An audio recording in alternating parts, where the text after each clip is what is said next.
Imagine living in a place that isn't yours.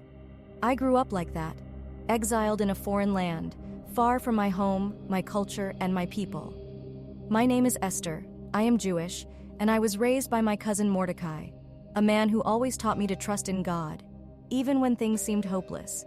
And I can tell you, from personal experience, that hope often felt far away. One day, everything changed. The king of Persia, Xerxes, ordered that young women from all over the kingdom be brought to him as he was searching for a new queen. Queen Vashti had been banished, and now I was taken to the palace.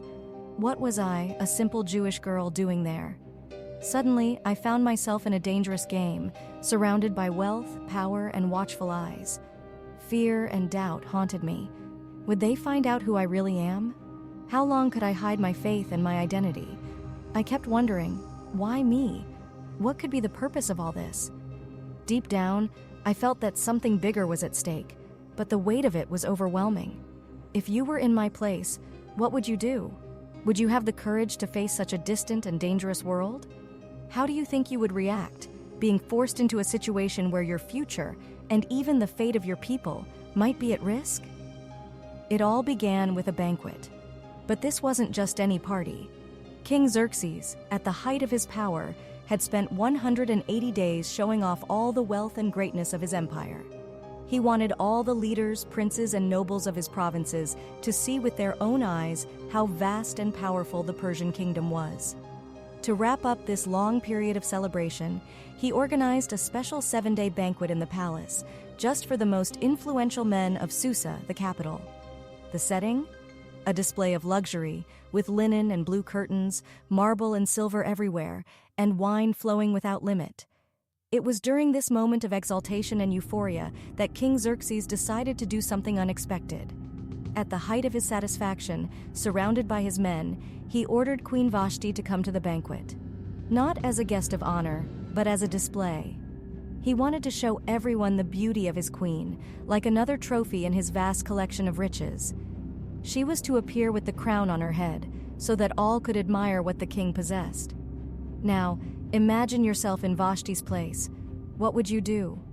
A queen, sovereign beside the king, being summoned to present herself as an object of display, paraded before a drunken crowd. At that moment, Vashti made a decision that would change history. She refused. It wasn't just a simple no. It was a public defiance of the king, a breach of order and protocol. Did Vashti feel that this command was a humiliation? Or perhaps it was an act of courage, standing up for her dignity at all costs? Vashti's refusal wasn't seen merely as a personal issue between the royal couple. To Xerxes and his advisors, it was a threat to the very structure of power. If the queen could defy the king, what would stop other women in the kingdom from disobeying their husbands? This crisis in the court didn't go unanswered. Vashti was stripped of her title as queen, and King Xerxes' kingdom would need a new sovereign. All of this because one woman, in a single act of resistance, challenged the king's authority. And you? What would you do in Vashti's place? Would you risk your position, your status, your safety for a matter of honor? The story of my life begins long before I was born. Many years ago, my homeland, Jerusalem, fell before the relentless power of Babylon. The Babylonian army surrounded our city, destroying everything in its path. The sacred walls that protected our people were torn down, and the temple, the center of our faith and identity, was reduced to ashes. That was the house of God, and yet, everything crumbled. Many of my ancestors were taken as prisoners, forced to live in a foreign land. Babylon was not just a physical exile, it was a spiritual prison. Our fathers and mothers, leaders and prophets, all taken far away, uprooted from their homeland. The dream of returning home, to Zion, seemed distant, almost impossible. I was born in the midst of that exile, far from the promised land. My name is Esther, and I grew up under the care of my cousin Mordecai. He always reminded me of the stories of our people, of the days when Jerusalem was glorious, a sacred city, blessed by God. But he also taught me to live wisely among foreigners, because being Jewish in the empire that succeeded Babylon, now ruled by Persia, was a challenge. The faith we kept in secret connected us to our past, but it could be our downfall if revealed. Everything changed the day the news arrived. King Xerxes was looking for a new queen. After Vashti's fall, the king's court was bustling to find the woman who would take her place. Young women from all provinces of the vast Persian Empire were summoned, and as unlikely as it may seem, I was among them. How could a common girl, a Jewish exile, even imagine that she would be taken to the palace? Fate seemed to be playing with me. I found myself surrounded by unimaginable wealth, amongst noble and beautiful young women, all prepared to compete for a position of power I had never dreamed of attaining. And the fear of being discovered as Jewish followed me with every step. What would they do to me if they found out I was descended from an exiled and conquered people? Would everything I was have to remain hidden forever? The preparation process was intense. For months, we, the selected young women, went through treatments and rehearsals, all so that, on the day of our audience with the king, nothing would be out of place. What surprised me the most was how, behind all this luxury and care, I felt the presence of something greater guiding me, even though I still didn't understand what it was. And then the day came. The day I was brought before King Xerxes. The palace was silent, almost solemn. My heart was racing. What was I? An exile? A girl who grew up hearing the stories of a people who had lost everything, doing there? When our eyes met, time seemed to stand still. Against all odds, he chose me. I, Esther, a young Jewish girl, became the queen of Persia. But the crown on my head didn't just bring glory. It brought a weight I could barely bear. Because being queen, I was beginning to realize, was only the beginning of a much larger plan. A plan that would put my faith, my life, and the fate of my entire people to the test. And you? What would you do if you knew that your past, your true identity, could change everything? Would you risk it all, or would you hide? For as long as I can remember, Mordecai has been my protector. He wasn't just my cousin, but a true father to me.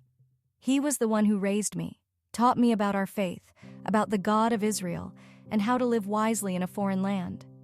Even while living in exile, Mordecai always held his head high, an example of faithfulness and courage. He worked at the gates of King Xerxes' palace, and it was there that he became involved in something that would change the course of history. One day, while on duty, Mordecai overheard a conspiracy. Two of the king's officers, Bigthana and Teresh, were plotting against Xerxes. They planned to assassinate the king, and Mordecai, ever watchful and loyal, didn't hesitate. He sent me a message, warning of the plot. Without wasting any time, I informed the king, giving Mordecai credit for the discovery. What followed was a swift investigation, and the conspirators were executed. But, curiously, Mordecai was not rewarded at the time. His heroic act was recorded in the king's chronicles, but there was no immediate recognition. He wasn't seeking glory, that was never his way. He did what was right, as he always did, without expecting anything in return. Mordecai was a man of principles, someone who had always been by my side, guiding me, even when I was taken to the palace to become queen. I knew I could trust him, and his quiet courage inspired me. But what I didn't know at that moment was that this act of faithfulness and loyalty would be remembered later in a way that would completely change the course of events. Have you ever been in a situation where you did the right thing, but didn't receive any recognition? Have you ever wondered if what you do in silence without applause really matters? That's what Mordecai did. He believed that in due time, what is just would be revealed. And you, what would you do in his place? Would you remain faithful even without the guarantee of recognition or reward? And then, Haman appeared. He wasn't just any official in Xerxes' court. He had been promoted to a position of immense authority. All the king's other servants were instructed to bow before him in reverence. But Mordecai, my cousin, refused. He wouldn't bow before anyone but God.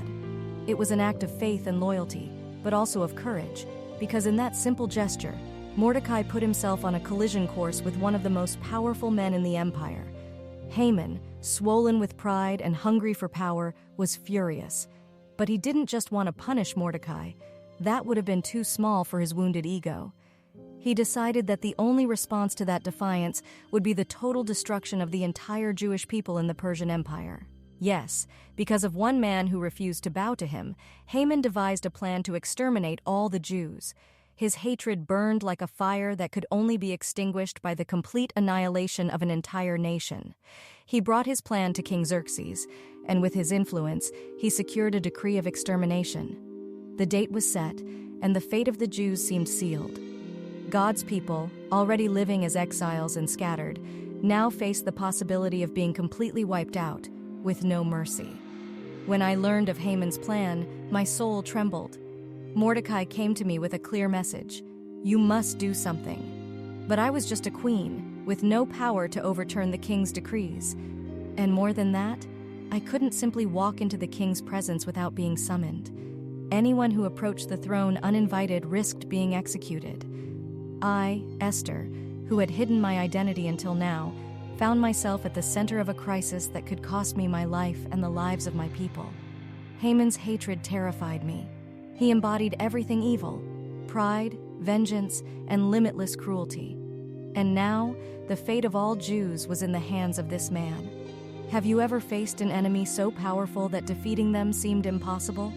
Have you ever felt that someone's hatred ran so deep that your only option was to hide or flee? I wondered, what could I possibly do against someone like Haman? I was at a crossroads. The decree for the extermination of the Jews had already been signed, and time was running out. Mordecai sent me a message that was clear and direct. Who knows if perhaps you have come to your royal position for such a time as this? Those words echoed in my heart with overwhelming force. It was as if the weight of my entire life, everything I had been through up to that moment, had a greater purpose than I could have ever imagined. But I was terrified. It wasn't just about using my influence or my position. Approaching the king without being called was a death sentence unless he extended his golden scepter, showing mercy. I had no guarantee that he would receive me. And beyond that, up until that moment, no one in the palace knew I was Jewish. If the king discovered my origins, it could seal my fate.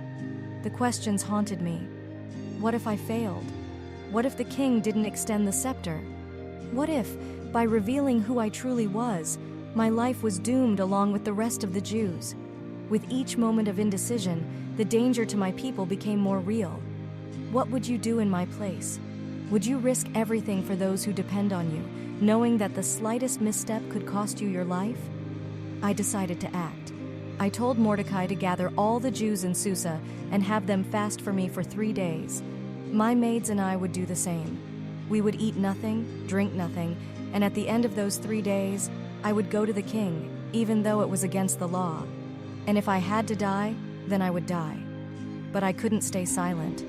The fate of my people was at stake, and in that moment, I understood that God had placed me there for a much greater reason than I had ever imagined. Have you ever felt like that? Like you're standing before a choice so difficult that every path is risky, but only one can save what matters most. I knew this decision would demand everything from me, and I was ready to face whatever was necessary. After 3 days of fasting, with a heavy heart full of uncertainties, I prepared to enter the king's presence. As I walked through the doors of the throne room, I knew it could be my last step. Every second felt eternal. When Xerxes saw me, the tension was almost unbearable. But then, the impossible happened. He extended the golden scepter. I was spared, and by the grace of God, I had a chance to speak. Seeing my concern, the king asked what I desired. He was willing to grant me anything, even up to half the kingdom if I asked. But I knew I couldn't act impulsively. My cause was far greater than a simple request. So I asked for something unexpected. I invited the king and Haman to a special banquet that I would prepare myself. Haman, of course, was flattered. Being invited by the queen to a private banquet with the king was an honor that only fed his pride further. He believed he was inching closer to solidifying his power, not realizing that I was plotting his downfall. At the first banquet, the king once again asked me what my request was. But again, I held back my words. Instead of revealing everything, I asked the king and Haman to attend a second banquet the following day. The suspense was building. I had to be strategic, and I knew the right moment had not yet arrived. Meanwhile, Haman, at the height of his arrogance, was preparing to destroy Mordecai. He ordered a massive gallows to be built, planning to have Mordecai hanged the next day. The irony was that while he was plotting this evil, he didn't realize that his own fate was being sealed. Little did Haman know that the humiliation he was about to endure would be far greater than any glory he expected to receive. Have you ever been in a situation where you had to be patient, even when everything inside you wanted to act quickly? I knew that time and wisdom would be my greatest weapons in that moment. And you? Would you have the patience, knowing that the lives of many depended on your strategy? That night, something surprising happened. While Haman was plotting Mordecai's execution, King Xerxes couldn't sleep. In his restlessness, he asked for the royal records to be read to him, and by chance, or perhaps by providence, the account of how Mordecai had saved his life by uncovering the conspiracy of the two officers was brought up again. The king then asked, "What honor has been given to Mordecai for this act?" The answer surprised him. Nothing had been done to reward Mordecai. Determined to correct this oversight, Xerxes decided to honor him in a grand way. But what happened next truly sealed the dramatic turn of events. Early that morning, Haman entered the king's chambers, eager to request Mordecai's execution. But before he could say a word, the king asked him, "What should be done for the man the king wishes to honor?" Haman, in his arrogance, thought the king was referring to him and suggested an extravagant honor, dressing the man in royal robes, placing him on the king's horse, and leading him through the streets of the city, proclaiming, "This is what is done for the man the king wishes to honor." Xerxes then said to Haman, "Go immediately and do this for Mordecai, the Jew, who sits at the king's gate. Do not leave out anything you have suggested." Imagine Haman's humiliation.